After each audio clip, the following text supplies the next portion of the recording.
Hello my dear students, இன்றைக்கி நம்ம பார்த்துட்ருக்கிறது வந்து பார்த்துட்டிங்கன்னா periodic classification part number 5 video. So உங்களுக்கு பார்ட் நம்பர் 4ல் இந்த அட்டாமிக் ரேடியஸ் வந்து பார்த்துட்டிங்கன்னா லெஃப்ட் டு ரைட் என்ன ஆகும், டாப் டு பாட்டம் என்ன ஆகும்னு கொஞ்சம் வரைஞ்சே நான் காமிச்சு உங்களுக்கு வீடியோ நான் போட்டிருந்தேன். ஸோ இப்போ அப்படியே நம்ம இந்த பிக்சர்ஸ் வச்சு உங்களுக்கு எக்ஸ்ப்ளனேஷன் நான் கொடுக்குறேன். இங்கே பாருங்கள், லெஃப்ட் டு ரைட் வந்து பார்த்துட்டிங்கன்னா அட்டாமிக் சைஸ் சின்னதாகிட்டே வருதா, டாப் டு பாட்டம் வந்து பார்த்துட்டிங்கன்னா பெருசாகுதா. ஸோ இதுக்கு காரணம் நான் முன்னாடியே சொல்லிட்டேன். ஏன் லெஃப்ட் டு ரைட் வந்து பார்த்துட்டிங்கன்னா சின்னதாகுதுன்னு சொல்லி கேட்டாங்கன்னா, நம்பர் ஆஃப் ஷெல்ஸ் அப்படியே தான் இருக்கும்.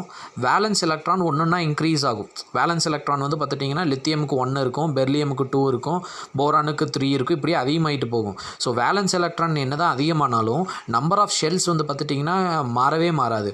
அப்போ உள்ளுக்குள்ளே எஃபெக்டிவ் நியூக்ளியர் சார்ஜ் அதிகமாகும். அப்போ சேம் ஷெல்லு ஆனால் உள்ளுக்குள்ளே வந்து பார்த்துட்டிங்கன்னா சார்ஜ் அதிகமாகுது. அப்போ நியூக்ளியர் சார்ஜ், பாசிட்டிவ் சார்ஜ் அதிகமாகிறப்போ வெளியே இருக்கக்கூடிய எலக்ட்ரான் சுற்றிட்டு இருக்கக்கூடிய ஷெல் எல்லாத்தையுமே அது பிடிச்சி உள்ளே இழுக்கிறப்போ சைஸ் வந்து சின்னதாகிட்டே போகும். அப்போ நீங்கள் கேட்கலாம், ஏன் மேலேருந்து கீழே வரப்போ மட்டும் சைஸ் பெருசாகுதுன்னு. இங்கே வந்து வேலன்ஸ் எலக்ட்ரான் மாறவே மாறாது, 1 அப்படின்னே தான் இருக்கும். பாருங்கள், hydrogen, lithium, sodium, potassium, rubidium, இது எல்லாத்துக்குமே வந்து பார்த்துட்டிங்கன்னா வேலன்சி வந்து 1ஆக தான் இருக்கும். ஆனால் நம்பர் ஆஃப் ஷெல்ஸ் அதிகமாகும். அப்போ உள்ளே இருக்கிற நியூக்ளியர் சார்ஜ்னால ஷெல்லை இழுக்க முடியாது, ஏன்னா ஷெல்ஸ் பெருசாகிட்டு போகுது இல்லை. ஸோ அதனால் வந்து பார்த்துட்டிங்கன்னா ஷெல்லை வந்து ஸ்ட்ரிங்க் பண்ண முடியாது. அப்போ இந்த இடத்துல சைஸ் எனக்கு பெருசாகும். So left to right atomic size decreases, top to bottom atomic size increases. ரீசனோடு எழுதணும், அதுதான் நம்மளுக்கு ரொம்ப முக்கியம். ஓகே, இதில் 2 டைப் ஆஃப் ரேடியஸ் இருக்குது, atomic radius and ionic radius. Atom, அதாவது நியூட்ரலாக இருக்கிறப்ப அதை நம்ம ஆட்டம்னு சொல்லுவோம். அது ஒரு எலக்ட்ரானை கொடுத்துருச்சுனாலோ ஒரு எலக்ட்ரானை வாங்கிருச்சுனாலோ அதை அயான்னு நம்ம சொல்லுவோம். அப்போ அதோட அதாவது ஒரு எலக்ட்ரானை கொடுத்துருச்சுன்னா அதோட சைஸ் என்ன ஆகும் அப்படிங்கிறத நம்ம இப்போ பார்க்கலாம். இப்போ இதில் பாருங்கள், இதில் நிறைய டைப்ஸ் ஆஃப் ரேடியஸ், இதெல்லாம் அடுத்தடுத்து உங்களுக்கு நான் சொல்ல போகிறேன். இப்போ நம்ம பார்க்க போகிறது atomic radius and ionic radius. Okay, இப்போ ஃபஸ்ட்டு நம்ம என்ன பண்ணிக்கலாம்னா அட்டாமிக் ரேடியஸ் ஆஃப் சோடியம் பார்க்கலாம். சோடியமுக்கு வந்து பார்த்துட்டிங்கன்னா மொத்தம் 11 எலக்ட்ரான், 11 புரோட்டான். புரோட்டான் வந்து நியூக்ளியஸ்குள்ளே இருக்கும், எலக்ட்ரான் வந்து வெளியே சுற்றிட்டு இருக்கும். ஸோ பாருங்கள், 11 அப்படின்னா எத்தனை ஷெல்லு, KLM 3 ஷெல் வருமா. அதாவது K ஷெல்லில் 2 எலக்ட்ரான், L ஷெல்லில் வந்து 8 எலக்ட்ரான், M ஷெல்லில் 1 எலக்ட்ரான். ஸோ சோடியமுக்கு வந்து பார்த்துட்டிங்கன்னா மொத்தம் 3 ஷெல்லு, உள்ளுக்குள்ளே வந்து 11 புரோட்டான்ஸ் உள்ளுக்குள்ளே இருக்குது. ஓகே, இப்போ என்ன ஆகுதுன்னு பார்த்துட்டிங்கன்னா ஆக்டெட்டுக்காக, ஆக்டெட் அப்படின்னு என்னது, 28288 இப்படி இருந்துச்சுன்னா தான் ஆக்டெட். இப்போ எங்கிட்ட 281 இருக்கா. ஸோ இந்த லாஸ்ட்டில் இருக்கக்கூடிய எலக்ட்ரான் எனக்கு வேண்டாம். அந்த எலக்ட்ரான் அது கொடுத்துருச்சு அப்படின்னா சோடியம் வந்து ஆக்டெட்டை அட்டைன் பண்ணிருச்சு. அப்போ சோடியம் வந்து என்னவா மாறிடும், எலக்ட்ரானை கொடுத்துருச்சுன்னா சோடியம் வந்து பாசிட்டிவ், எலக்ட்ரானை கொடுத்தாலே பாசிட்டிவ் தானே. அப்போது ஒரு எலக்ட்ரானை கொடுக்கறதுனால சோடியம் என்ன ஆயிருன்னு பார்த்துட்டிங்கன்னா Na+ மாறிடும். ஸோ இப்போ எத்தனை புரோட்டான் நியூக்ளியஸ்குள்ளே இருக்குது, 11 புரோட்டான் இருக்குது. ஆனால் வெளியே இப்போ எத்தனை எலக்ட்ரான் சுற்றிட்டு இருக்குது, வெறும் வந்து பார்த்துட்டோம்னா 10 எலக்ட்ரான் தான் சுற்றிட்டு இருக்குது. ஓகே, ஏன்னா ஒரு எலக்ட்ரான் போயிடுச்சுல, 10 எலக்ட்ரான் தான் வந்து பார்த்துட்டிங்கன்னா சுற்றிட்டு இருக்குது. அப்போ யோசிச்சு பாருங்கள், பாசிட்டிவ் சார்ஜ் அதிகம், வெளியே நெகட்டிவ் சார்ஜ் கம்மி. அப்போ பாசிட்டிவ் சார்ஜ் நியூக்ளியஸ் என்ன பண்ணும், அந்த ஷெல்ஸை இன்னும் நல்லா உள்ளே சுருக்கிறதுக்கு ட்ரை பண்ணுமா. அப்போ ஷெல்ஸ் எல்லாமே உள்ளுக்குள்ளே சுருங்கிடும். அப்போ எப்போவுமே ஒரு ஆட்டம் வந்து பார்த்துட்டிங்கன்னா எலக்ட்ரானை கொடுத்துருச்சுன்னா அதோட அயானோட சைஸ் சின்னதாக தான் இருக்கும். நீங்கள் ஒரே ஒரு கன்க்ளூஷன் வச்சுக்கலாம், அட்டாமிக் ரேடியஸ் வந்து பெருசாக இருக்கும், அயானிக் ரேடியஸ் சின்னதாக இருக்கும். ஏன்னு சொல்லி கேட்டாங்கன்னா, ஒரு எலக்ட்ரான் லூஸ் ஆகிறப்போ எஃபெக்டிவ் நியூக்ளியர் சார்ஜ், நியூக்ளியஸ்குள்ளே இருக்கக்கூடிய பாசிட்டிவ் சார்ஜ் எனக்கு வந்து பார்த்துட்டோம்னா பவர் அதிகமாகும். அந்த பவர்னால் அது என்ன பண்ணணும்னு பார்த்துட்டிங்கன்னா ஷெல்ஸை உள்ளுக்குள்ளே பிடிச்சி இழுக்கிறப்போ அது ஸ்ட்ரிங்க் ஆகும். So atomic radius is greater than the bigger than the ionic radius. So atomic radius ionic ரேடியஸ்னு என்னன்னு புரிஞ்சிருக்கும்னு நினைக்கிறேன். ஸோ இதில் பாருங்கள், அட்டாமிக் ரேடியஸ் அயானிக் ரேடியஸ்க்கு இங்கே டிஃப்ரென்ஸ் பிட்வீன் போட்டிருக்கு. Atomic radius is the radius of a neutral atom, sodium அப்படிங்கிற ஒரு நியூட்ரல் ஆட்டம். ஆனால் இங்கே வந்து பார்த்துட்டிங்கன்னா அப்படி கிடையாது, அயான். கரெக்டாக, சோடியம் வந்து ஒரு எலக்ட்ரானை கொடுத்துருச்சு அப்படின்னா Na+. அப்போ அயானிக் ரேடியஸ் அப்படிங்கிறது எப்போவுமே radius of an ion. Okay, அடுத்தது can be calculated as the distance from the nucleus of the atom to its boundary of the electron. So இது எப்படி நம்ம கால்குலேட் பண்ணுவோம், சென்டர் ஆஃப் த நியூக்ளியஸ்லேருந்து outermost shell வரைக்கும் measure பண்ணோம்னா அது atomic radius.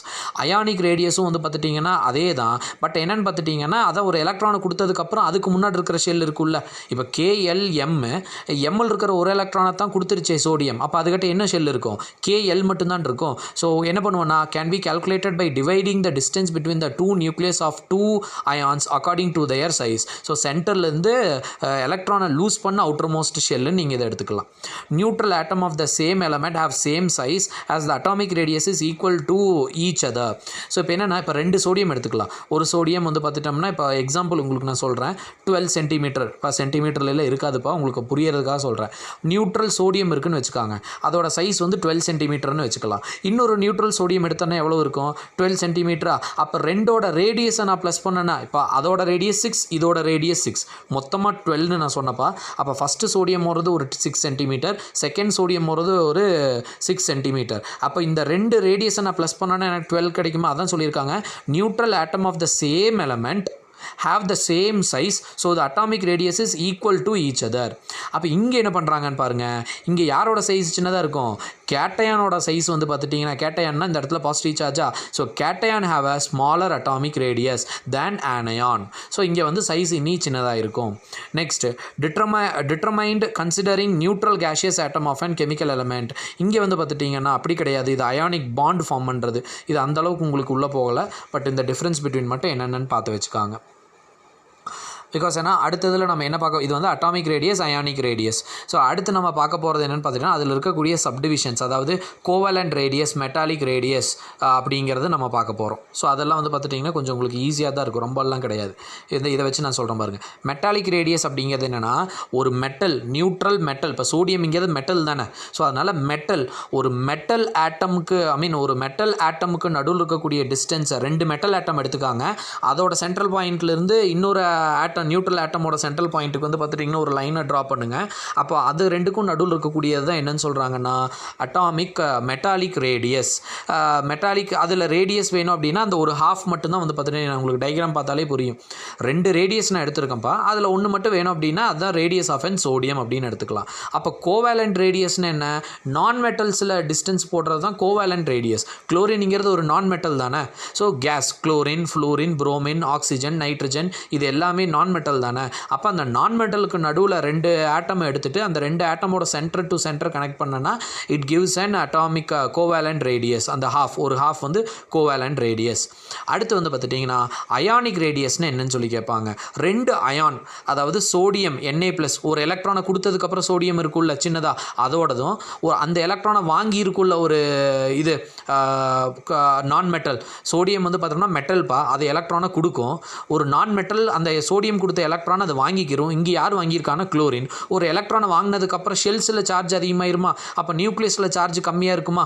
So அப்போ என்ன ஆகுனா, குளோரினால் வந்து குளோரினோட நியூக்ளியஸ்னால ஷெல்லை சுருக்க முடியாது. அப்போ என்னென்னா, எலக்ட்ரான் வாங்கினதுக்கப்புறம் எலக்ட்ரானோட சார்ஜ் அதிகம், அப்போ அது பெருசாக தான் இருக்கும். அப்போது Na+ வந்து பார்த்துட்டிங்கன்னா சின்னதாக இருக்கும், Cl- பெருசாக இருக்கும். இந்த ரெண்டுக்கும், அதாவது 2 ions, ionic compound.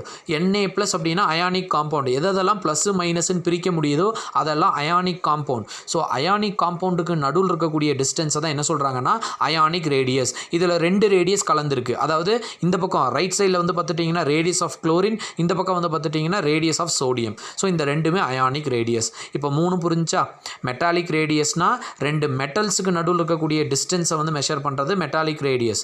Covalent radius அப்படிங்கிறது 2 நான் metals, example chlorine, fluorine, gaseous element, அதுக்கு நடுவில் கண்டுபிடிக்கிறது கோவேலண்ட் ரேடியஸ்.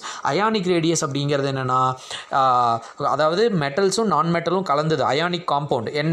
NaCl, KCl, இந்த மாதிரி இருக்கிறது எல்லாமே, CaCl, இது எல்லாமே கால்சியம் குளோரைடு, இது எல்லாமே வந்து பார்த்துட்டிங்கன்னா அயானிக் ரேடியஸ். ஸோ இதுகளுக்கு என்ன புரிஞ்சிருக்குன்னு நினைக்கிறேன். ஸோ நெக்ஸ்ட் வீடியோவில் நம்ம அடுத்தது பார்க்கலாம். புக்கை வச்சு நான் சொல்கிறேன்.